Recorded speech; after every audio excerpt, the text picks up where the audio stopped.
സ്ത്രീകൾക്കെതിരായ കുറ്റകൃത്യങ്ങൾ തടയാൻ മകൾക്കൊപ്പം പദ്ധതി പിണറായി നേരത്തെ തുടങ്ങിയിരിക്കുന്നത്. പിണറായി നേരത്തെ തുടങ്ങിയതാണ് മകൾക്കൊപ്പം പദ്ധതി. വി ഡി സതീശൻ അത് കോപ്പി അടിക്കണ്ട. കാരണം ഒറ്റ മോക്ക് മാത്രമുള്ള പദ്ധതിയാണ് പിണറായി തുടങ്ങിയത്. പിണറായി സംസ്ഥാനത്തെ എല്ലാ പെൺകുട്ടികൾക്കുള്ള പദ്ധതിയല്ല തുടങ്ങിയത്. പിണറായി വിജയന്റെ മോക്കുള്ള ഒരു പദ്ധതി തുടങ്ങി. അങ്ങനെ മോക്ക് IT കമ്പനി ഉണ്ടാക്കി കൊടുത്ത് മോക്ക് മാസം 8 ലക്ഷം ബാങ്ക് അക്കൗണ്ടിലേക്ക് വരുത്താനുള്ള പ്രത്യേക നടപടിക്രമങ്ങളൊക്കെ പിണറായി ചെയ്ത്. അപ്പൊ പിണറായിയെ കണ്ട് പഠിക്കുകയാണ് സതീശൻ. പിണറായി ഒറ്റ പെൺകുട്ടിക്ക് മാത്രമേ ഇത് ചെയ്തു കൊടുത്തിട്ടുള്ളൂ. പക്ഷേ സതീശൻ 1000 പെൺകുട്ടികൾക്ക്, അല്ലെ, കേരളത്തിലെ 1000 പെൺകുട്ടികൾക്ക്, ആയിരക്കണക്കിനായ പെൺകുട്ടികൾക്കാണ് ഏത് പദ്ധതി?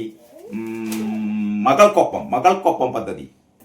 സ്ത്രീകൾക്കെതിരായ കുറ്റകൃത്യങ്ങൾ തടയാൻ മകൾക്കൊപ്പം എന്ന പദ്ധതി നടപ്പാക്കും. സ്ത്രീകളും കുട്ടികളും പീഡനത്തിനിരയാവുന്ന കേസുകൾ അട്ടിമറിക്കുന്ന പോലീസ് ഉദ്യോഗസ്ഥർക്ക്, സമൂഹ മാധ്യമങ്ങളിൽ സ്ത്രീകളെ അധിക്ഷേപിക്കുന്നവർക്കുമെതിരെ കർശന നടപടിയെടുക്കുമെന്നൊക്കെയാണ് പറയുന്നത്. ഓക്കെ, മാർക്ക് എത്ര ഇതിനെത്ര മാർക്ക് കൊടുക്കാന്ന് പറയുന്നുണ്ട്. നമ്മുടെ മേരി ജോർജിനെ സ്ഥിരം TV ചർച്ചകൾ കാണുന്നവർക്ക് പരിചയമുണ്ടായിരിക്കും. മേരി ജോർജ് കേരളത്തിലെ ഏറ്റവും പ്രശസ്തയായ സാമ്പത്തിക വിദഗ്ധയാണ്. അവര് പറയുന്നു എത്ര മാർക്ക് കൊടുക്കാന്ന് പറയുമ്പോൾ 10ൽ 7.5 മാർക്ക് കൊടുക്കാന്ന് പറയും. 7.5 മാർക്ക് കൊടുക്കാം. 10ൽ 7.5 മാർക്ക്, അല്ലെ? 10ൽ 7.5 മാർക്ക് എന്ന് പറഞ്ഞാല് എന്തായി? ഫസ്റ്റ് ക്ലാസ് മാർക്ക് കൊടുക്കാന്ന് പറയുന്നത്. അതിന്റെ 1-2 പോയിന്റുകൾ അവർ പറയുന്നുണ്ടേ.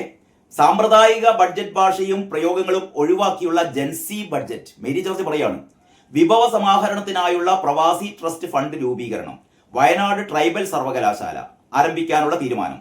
കെയർ ഗിവേഴ്സിനായി കേരളത്തിൽ രാജ്യാന്തര നിലവാരമുള്ള അംഗീകൃത സർട്ടിഫിക്കറ്റ് കോഴ്സുകൾ. ലോക മാരിടൈം ഭൂപടത്തിൽ കേരളത്തെ വൻ ശക്തിയാക്കി മാറ്റുന്ന മിഷൻ സമുദ്ര. ഇതൊക്കെയാണ് പോസിറ്റീവായി കാണുന്നത്. നെഗറ്റീവായിട്ട് കാണുന്നത് മേരി ജോർജ് എന്തൊക്കെയാണെന്നറിയോ? ശമ്പള പരിഷ്കരണം 10 വർഷത്തിലാക്കൽ എന്ന തീരുമാനമെടുക്കാൻ സാധിച്ചില്ല. മേരി ജോർജ് പറയുന്നത് തന്നെയാണ്. ശമ്പള പരിഷ്കരണം 5 വർഷം കൂടുമ്പോൾ വേണ്ട, എത്ര വർഷം മതി? 10 വർഷം കൂടുമ്പോൾ മതി. പക്ഷെ അങ്ങനെ ഒരു തീരുമാനമെടുത്തില്ല എന്നാണ് പറയുന്നത്. അങ്ങനെ തീരുമാനമെടുത്തു കഴിഞ്ഞാൽ സതീശനെല്ലാം പാടെ തച്ചു കൊല്ലേനി ഈ അന്തംകമ്മികൾ. ശമ്പള പരിഷ്കരണം 10 വർഷത്തിൽ ഒരിക്കൽ എന്ന തീരുമാനമെടുക്കാൻ സാധിച്ചില്ല. ഇടുക്കി, വയനാട്, കാസർഗോഡ് മെഡിക്കൽ കോളേജുകളിലെ സമഗ്ര വികസനത്തെക്കുറിച്ച് പറയുന്നില്ല. മുണ്ടക്കൈ ചൂരൽമല പുനരധിവാസ പ്രവർത്തനങ്ങൾക്കായി കൃത്യമായ തുക വകയിരുത്തിയിട്ടില്ല. വക അവിടെ കിടക്കുന്നുണ്ട്. അത് എല്ലാം കൂടിയും കാരണബോധം കൊളാക്കി കഴിഞ്ഞതാണ്. അതൊക്കെ നിന്ന് ശരിയാക്കണം. ശരിയാണ് മേരി ജോർജ് പറയുന്നത്. തരിശുഭൂമി ഉടമസ്ഥരുടെ സമ്മതത്തോടെ ഏറ്റെടുത്ത് കൃഷിഭൂമിയാക്കാൻ നടപടി വേണം. ഇത്രയൊക്കെയാണ് ചെയ്യേണ്ടിയിരുന്നത് എന്ന് മേരി ജോർജ് ചൂണ്ടിക്കാണിക്കുകയാണ്. ഇനിയെങ്കിലും സതീശൻ അടുത്ത ബഡ്ജറ്റ്, അല്ലെങ്കിൽ ബഡ്ജറ്റിൽ അല്ലാതെ തന്നെ ഈ കാര്യങ്ങളൊക്കെ സതീശന് ചെയ്യാൻ വേണ്ടി ചെയ്യുമെന്ന് നമുക്ക് പ്രതീക്ഷിക്കാം. ഇനി ഡോക്ടർ ജോസ് സെബാസ്റ്റ്യനും സാധാരണ TV ചർച്ചകളിൽ ഈ സാമ്പത്തിക കാര്യങ്ങൾ ചർച്ച ചെയ്യാൻ വേണ്ടി വരാറുണ്ട്. ഡോക്ടർ ജോസ് സെബാസ്റ്റ്യൻ പറയുന്നത് അറിയോ? ജോസ് സെബാസ്റ്റ്യൻ 5 മാർക്കേ കൊടുക്കുന്നുള്ളൂ. 10ൽ 5 മാർക്ക്.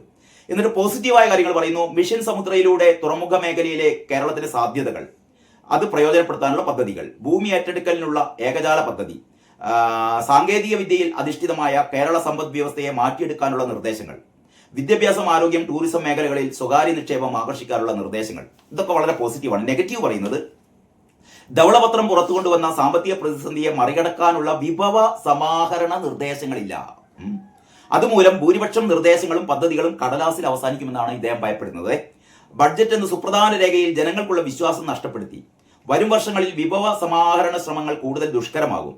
വിഭവ സമാഹരണത്തിന് ശ്രമമില്ലാത്തതിനാൽ പല ക്ഷേമ പദ്ധതികളും മുടങ്ങുകയോ വർധന ഇല്ലാതാവുകയോ ചെയ്യും. അപ്പം വിഭവ സമാഹരണത്തിനുള്ള പദ്ധതികൾ, വിഭവ സമാഹരണം എന്ന് പറഞ്ഞാൽ നികുതി വർദ്ധിപ്പിക്കുക എന്നുള്ളതാണ്. ഏതായാലും സതീശൻ അങ്ങനെ ഒരു സാഹസത്തിന് മുതിർന്നില്ല. കാരണം നികുതി വർദ്ധിപ്പിച്ചു കഴിഞ്ഞാൽ ജനങ്ങളുടെ ആകെ എതിർപ്പ് നേരിടേണ്ടി വരുന്നത് സതീശന് വളരെ വ്യക്തമായിട്ട് അറിയാം. പക്ഷെ അതിന് പകരം സതീശൻ വ്യക്തമായ ചില പദ്ധതികൾ സതീശനുണ്ട് എന്ന് തന്നെയാണ് മനസ്സിലാക്കുന്നത്. പ്രത്യേകിച്ചും നികുതി പിരിക്കൽ ഊർജിതമാക്കുക. പ്രത്യേകിച്ചും ഈ സ്വർണത്തിന്റെ നികുതിയൊക്കെ പകുതി പോലും കിട്ടുന്നില്ല. കാരണം അത് ആ രീതിയിൽ ബില്ല് കൊടുക്കാതെ, GST അടയ്ക്കാതെ, അങ്ങനെ ഒരുപാട് കാര്യങ്ങളുണ്ട്. ഇതൊക്കെ ഒന്ന് കാര്യക്ഷമമാക്കി കഴിഞ്ഞാൽ വരുമാനം വർദ്ധിക്കുമെന്നാണ് സതീശൻ ഇപ്പൊ ചിന്തിക്കുന്നത്. അപ്പോൾ അങ്ങനെയൊക്കെയാണ്. സ്വകാര്യ നിക്ഷേപം കൂടിയേ തീരൂ എന്ന് മുഖ്യമന്ത്രി വളരെ കൃത്യമായി പറയുന്നുണ്ട് കേട്ടോ. സ്വകാര്യ നിക്ഷേപം കൂടിയേ തീരൂ. കേരളം കുതിക്കാൻ സ്വകാര്യ നിക്ഷേപം വന്നേ തീരൂ എന്ന് മുഖ്യമന്ത്രി VD സതീശൻ. സ്വകാര്യ നിക്ഷേപങ്ങൾക്കായി എല്ലാ സംസ്ഥാനങ്ങളും മത്സരിക്കുകയാണ്. UDF അധികാരത്തിൽ വന്നത് കേരളത്തെ 25 വർഷം മുന്നോട്ട് നയിക്കാനാണ്. മാറ്റത്തിന് വേണ്ടിയാണ് കേരളം വോട്ട് ചെയ്തത്. ബഡ്ജറ്റ് പ്രഖ്യാപനങ്ങൾ വിശദീകരിക്കുകയായിരുന്നു മുഖ്യമന്ത്രി. അപ്പൊ 25 വർഷം മുന്നോട്ട് നയിക്കാൻ വേണ്ടിയിട്ടാണ് ഈ ബഡ്ജറ്റ് എന്ന് വളരെ വ്യക്തമായി VD സതീശൻ വ്യക്തമാക്കുന്നു. ലൈഫ് കൈവിട്ടോന്ന് ചോദിച്ചാൽ ലൈഫ് പദ്ധതി ഏതാണ്ട് കൈവിട്ട രീതിയിലാണ്. പക്ഷേ വീടുകൾ ഉണ്ടാക്കി കൊടുക്കും. ആവശ്യമുള്ളവർക്കൊക്കെ വീടുകൾ ഉണ്ടാക്കി കൊടുക്കും. അതാത് ഡിപ്പാർട്ട്മെന്റിൽ, അതായത് പട്ടികജാതി പട്ടികവർഗ വിഭാഗത്തിന്റെ വീട് പട്ടികജാതി വകുപ്പുകാർ ഉണ്ടാക്കി കൊടുക്കും. ഈ മത്സ്യത്തൊഴിലാളികൾക്ക് ആവശ്യമായ വീടുകൾ ആ വകുപ്പ് ഉണ്ടാക്കി കൊടുക്കും. ഇതെല്ലാം പാടെ എടുത്തിട്ടുള്ള പരിപാടി നടക്കില്ല. കാരണം ഉമ്മൻചാണ്ടി വളരെ കൃത്യമായി ഉമ്മൻചാണ്ടിയുടെ ഭരണകാലത്ത് ചെയ്തതാണ്. ഉമ്മൻചാണ്ടി 5 വർഷം കൊണ്ട് ഉണ്ടാക്കിയ വീടിന്റെ അത്രയും വീടുകളാണ് 10 വർഷം കൊണ്ട് പിണറായി ഉണ്ടാക്കിയത്. പക്ഷെ മൂപ്പര് പ്രോപ്പഗണ്ട അടിച്ചിട്ട് ഉമ്മൻചാണ്ടി ഒന്നും ഉണ്ടാക്കി കൊടുത്തില്ല. ആകെ 500 വീടുകളെ ഉണ്ടാക്കി കൊടുത്തുള്ളൂ. ഞങ്ങളാണ് മുഴുവൻ വീടുകൾ ഉണ്ടാക്കി കൊടുത്തതെന്ന് ഇവരുടെ കള്ളപ്രചാരണമുണ്ട്. പക്ഷേ കൃത്യമായ രേഖകളുണ്ട്. മുഖ്യമന്ത്രി എത്രയാണ് അത് ഇതിൽ പറയുന്നുണ്ട്, മനോരമയിൽ പറയുന്നുണ്ട്. ഉമ്മൻചാണ്ടി സർക്കാരിന്റെ കാലത്ത് വിവിധ പദ്ധതികളിലൂടെ 5 വർഷം കൊണ്ട് 4.58 ലക്ഷം വീടുകളാണ് നിർമ്മിച്ചത്. എത്ര? 4.58 ലക്ഷം വീടുകൾ 5 വർഷം കൊണ്ട്. വിവിധ ഘട്ടങ്ങളിൽ 52,000 വീടുകളുടെ നിർമ്മാണം പുരോഗമിക്കുമ്പോൾ ആ സർക്കാർ ഒഴിഞ്ഞു. 52,000 വീടുകൾ നിർമ്മിച്ചുകൊണ്ടിരിക്കുകയായിരുന്നു കേട്ടോ. എന്ന് പറഞ്ഞാൽ 5 ലക്ഷത്തിൽ കൂടുതൽ വീടുകളാണ് ഉമ്മൻചാണ്ടിയുടെ കാലത്ത് നിർമ്മിച്ചു കൊടുത്തത്. എന്നിട്ട് മന്ത്രിയായിരുന്ന MP രാജേഷ് ഈ വർഷം 23-ന് പുറത്തുവിട്ട കണക്കുകൾ പ്രകാരം പിണറായി സർക്കാർ 10 വർഷം കൊണ്ട്, ഇത് രാജേഷിന്റെ പുറത്തുവിട്ട കണക്കാണ്, 10 വർഷം കൊണ്ട് പിണറായി സർക്കാർ പൂർത്തിയാക്കിയത് 5.03 ലക്ഷം വീടുകൾ. എന്ന് പറഞ്ഞാൽ ഉമ്മൻചാണ്ടിയുടെ 5 വർഷം കൊണ്ട് ഇവിടുത്തെ നിരാലംബരായ ജനങ്ങൾക്ക് ഉണ്ടാക്കി കൊടുത്ത വീടുകളുടെ അത്ര പോലും പിണറായി സർക്കാർ കഴിഞ്ഞ 10 വർഷം കൊണ്ട് ഉണ്ടാക്കി കൊടുത്തില്ല. എന്നിട്ട് പറയുമ്പോ എന്താണ്? ഉമ്മൻചാണ്ടിയുടെ കാലത്ത് ആകെ 500, ഞങ്ങളോ 5 ലക്ഷം. എന്താ പറയാ? അവസാനം കള്ളത്തരൊക്കെ പൊളിഞ്ഞു. കള്ളത്തരം ആദ്യം ആർക്ക് മനസ്സിലായി? ജനങ്ങൾക്ക് മനസ്സിലായി. ജനങ്ങൾക്കല്ല, പാർട്ടിക്കാർക്ക് മനസ്സിലായി. പാർട്ടിക്കാർ തന്നെ തിരിച്ചു കുത്തി തോൽപ്പിച്ചു.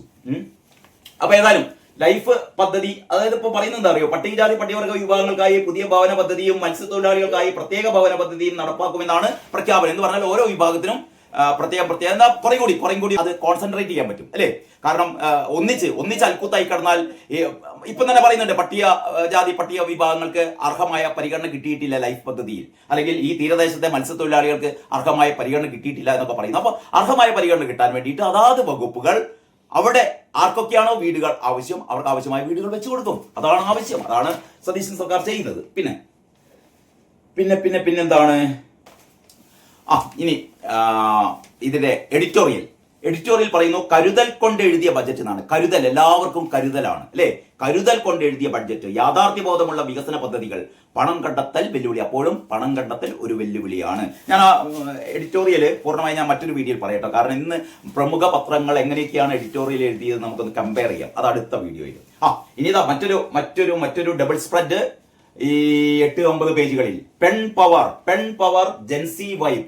എന്താണല്ലേ പെൺ പവർ ജെൻസി വൈബ്? ബജറ്റ് പറയുന്നു, യുവാക്കളെ ഇവിടെ സ്വർഗമാക്കൂ. ഭാവി കേരളത്തെ കുറിച്ചുള്ള ദർശനം ബഡ്ജറ്റിൽ എത്രമാത്രം പ്രതിഫലിച്ചു? മനോരമ ബഡ്ജറ്റ് ചർച്ചയിൽ പങ്കെടുത്തവർ പറയുന്നു എന്ന് പറഞ്ഞിട്ട വാർത്ത.